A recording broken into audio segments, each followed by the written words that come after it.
গতকাল যে মামলার রায় ঘোষণার কথা ছিল এসআর মামলায় ফের সেখানে মুখ পুরল রাজ্যের। এসআর হবেই স্পষ্ট জানিয়ে দিয়েছে সুপ্রিম কোর্ট।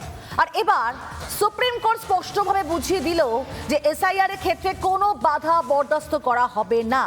কমিশন এবং রাজ্যের সওয়াল জবাবের মাঝেই প্রধান বিচারপতি এদিন সাফ জানান, প্রয়োজনে যে কোনো নির্দেশ দিতে পারে supreme court.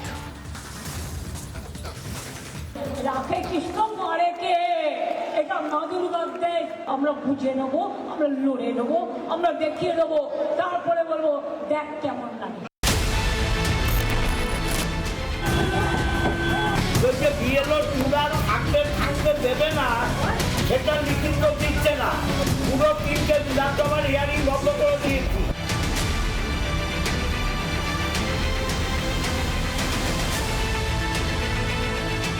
Special intensive revision বা এসআইআর সাংবিধানিক প্রক্রিয়া বানচাল করতে তৃণমূলের কম গুন্ডামি দেখেনি বাংলা।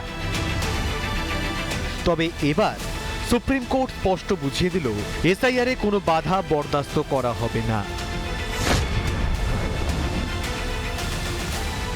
বাংলায় এসআইআর হবেই, সাফ জানিয়ে দিল সুপ্রিম কোর্ট।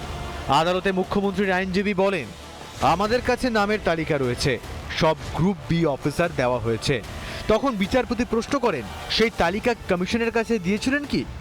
মুখ্যমন্ত্রীর আইনজীবীর উদ্দেশ্যে প্রধান বিচারপতি বলেন, ৮৫৫৫ জন অফিসার মঙ্গলবারের মধ্যেই সংশ্লিষ্ট ইআরওদের কাছে রিপোর্ট করতে পারবেন।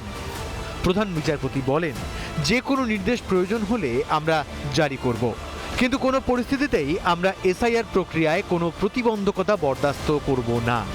এটা সব রাজ্যকে স্পষ্টভাবে বুঝতে হবে। সুপ্রিম কোর্টে কমিশন জানায় যে তারা 5টি চিঠি দিয়েছিল এবং সেই 5টি চিঠিতে কী ধরনের অফিসার তাদের প্রয়োজন রয়েছে সেই বিষয়টাও তারা লিখেছিল, কিন্তু সেই ধরনের অফিসার বা কর্মীদেরকে কিন্তু নির্বাচন কমিশনকে দেয়নি রাজ্য।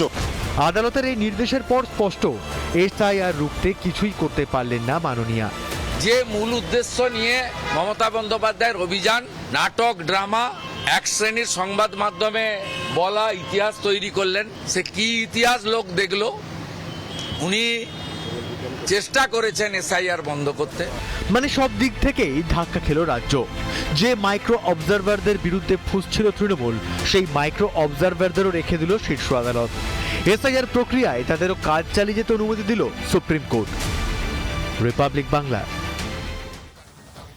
নানা ধরনের কন্টেন্ট দেখার জন্য লাইক করুন, শেয়ার করুন আমাদের ফেসবুক পেজ, সাবস্ক্রাইব করুন আমাদের ইউটিউব চ্যানেল। পাশাপাশি অন্যান্য ব্রেকিং নিউজের জন্য অবশ্যই চোখ রাখুন রিপাবলিক বাংলায়।